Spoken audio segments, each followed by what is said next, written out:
Hey YouTube, it's SoulPrime13 once again here with another video review. Today we're going to be looking at the 40th anniversary reissue G1 Optimus Prime. And I'm super thrilled to have added this to my collection. I did have a G1 Prime already, but it was a very cheap knockoff, so I'm glad to have a quality and official version. This one is done up in animation colors, and I do honestly prefer that to the wacky stickers of the toy. No shade on anyone who does like that. That is just my personal preference. But here we have the box, and you can sort of see the outline of where the truck goes. He is packaged in vehicle mode. We do have some G1 artwork here of Prime. On the bottom we got our legal jargon and some product shots. On the side we have more pictures of Prime and the logo. On the back we got some Generation 1 splash art. We got our tech specs and more legal jargon. And again, just the pictures of the figure there. And I believe that's about it for the box. And he does come with a ever so lovely instruction booklet with lots of nice little pictures. So there is that. But moving on to the figure itself. Here we have him in his truck mode. And he does come with the G1 trailer. And again, this is also done up in the animation style. Autobot symbol there. They do just kind of have these screws hanging out on the side, and I do believe that's because normally they would be covered by some sort of sticker decal. But if we look at the Missing Link trailer, they aren't present here, and they do coincide with the. Let me pull this open. With those Diaclone seats on the sides of the trailer, so that's why those screws are there. So I do wish that they had bothered to like cover those up somehow. That's probably one of my biggest complaints with this, is just that those screws are rather unsightly. But as far as other features with the trailer, we do get the flip out feet to stabilize it, and as with G1 trailers, it does open up. It is a bit bare bones on the inside. I will admit that the stickers for the toy do make that a little nicer. We do get our roller, who does lock into place, and I believe it's this. Yeah, this little bit here is the trigger to make that shoot forward. We do get our little gas pump, which also can plug in to the top of roller if you need to refuel on the battlefield. We also have Prime's gun that stores in that port. This also can plug into the top of roller, like so. Gonna go ahead and take that and move it off to the side. Take a quick look at this armature repair drone. The satellite piece here does move up and down on a hinge, and there is a little wheel here to spin it around. We do have an opening cockpit for any Diaclone pilots you might have. And then we also have this bendy arm, which is on a ball joint and then a hinge. And I don't, oh yep, the claw does actually open, which is neat. And we do have these missiles here. I'm trying to remember how they shoot out. Actually, I don't think they shoot on this version, do they? No, it doesn't look like they do. I know they shoot on the Missing Link version, because I almost lost one of them as soon as I opened it up, because it just kind of flew off randomly.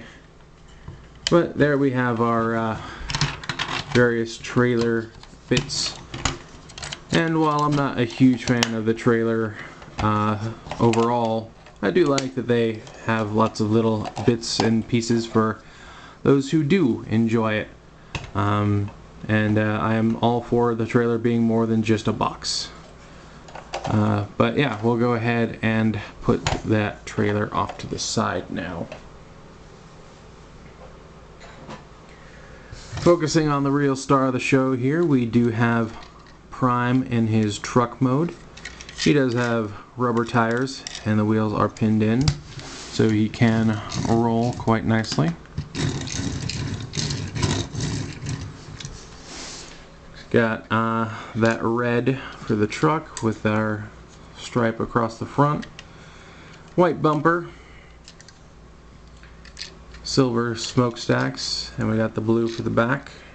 A little gray there on the what will be the feet. And the underside, we just kind of got his legs there.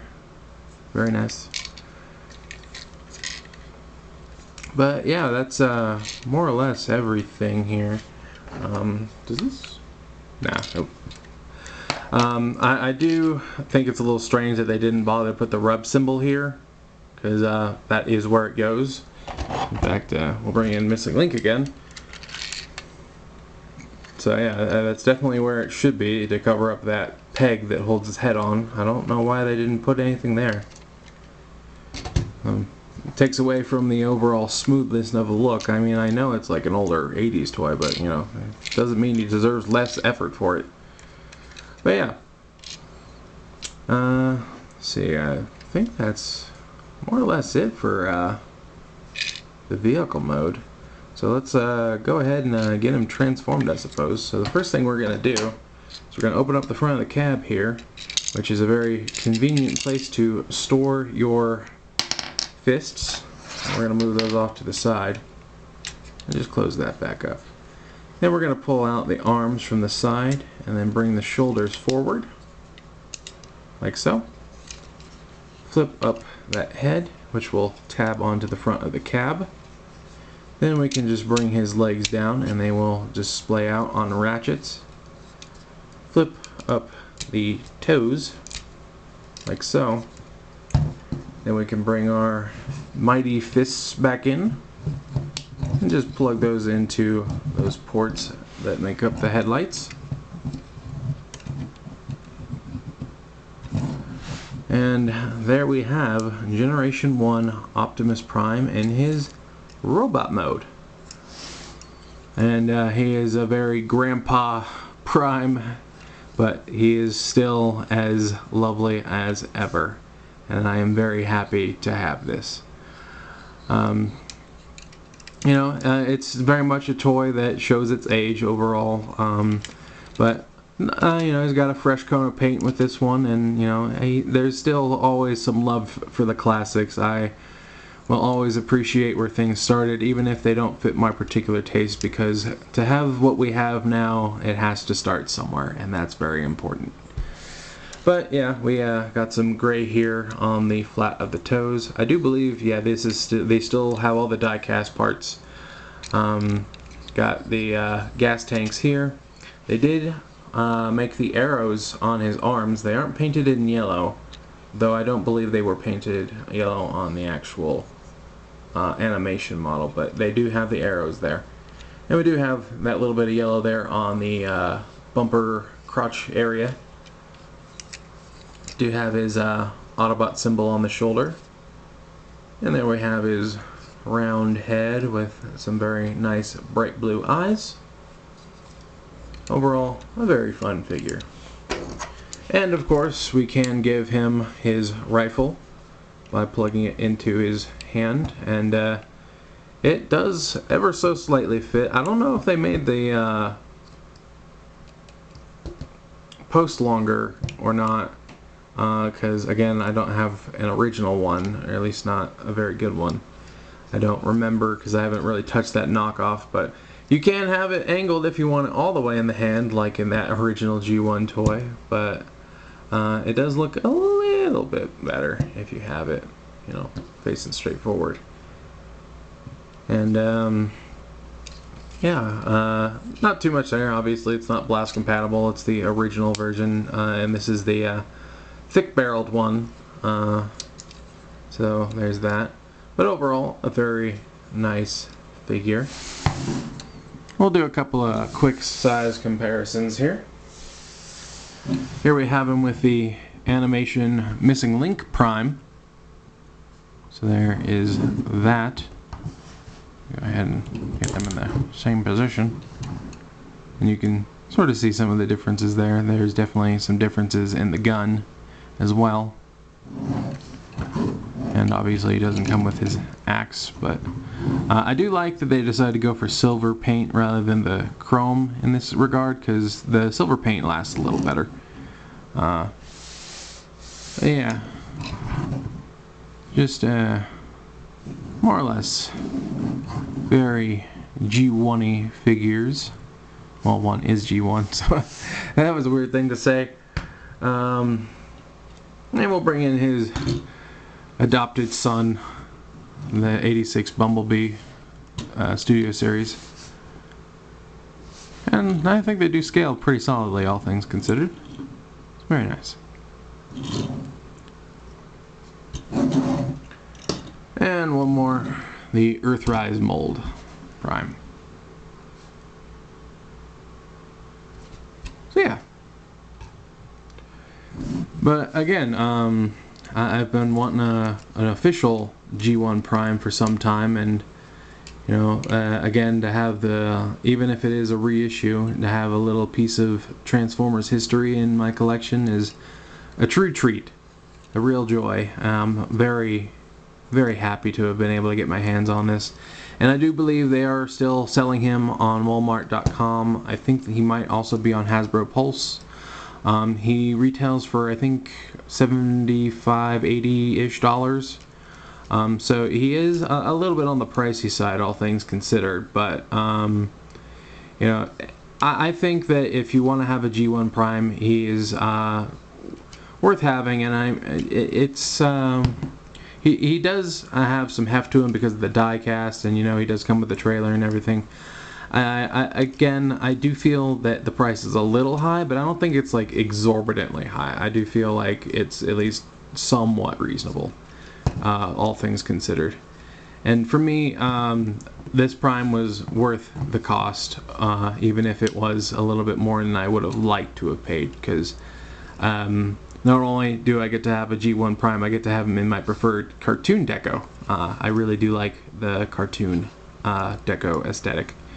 I prefer those blue eyes.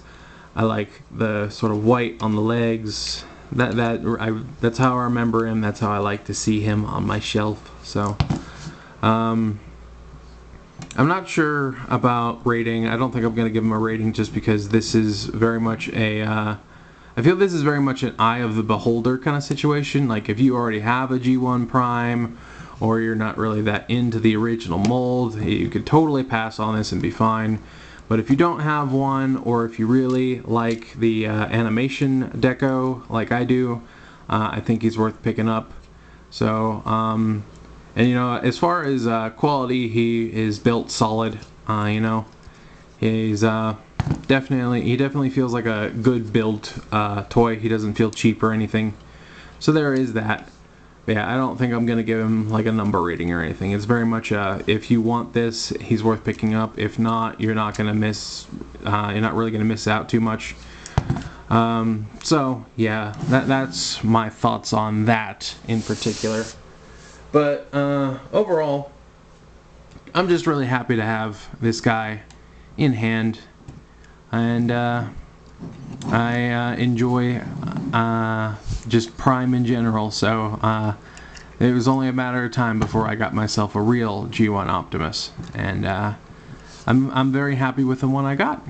So yeah, but I'll stop talking your ear off, and that was my review of the Walmart G1 Optimus Prime reissue, and this is Soul Prime 13 saying, transform and soul out.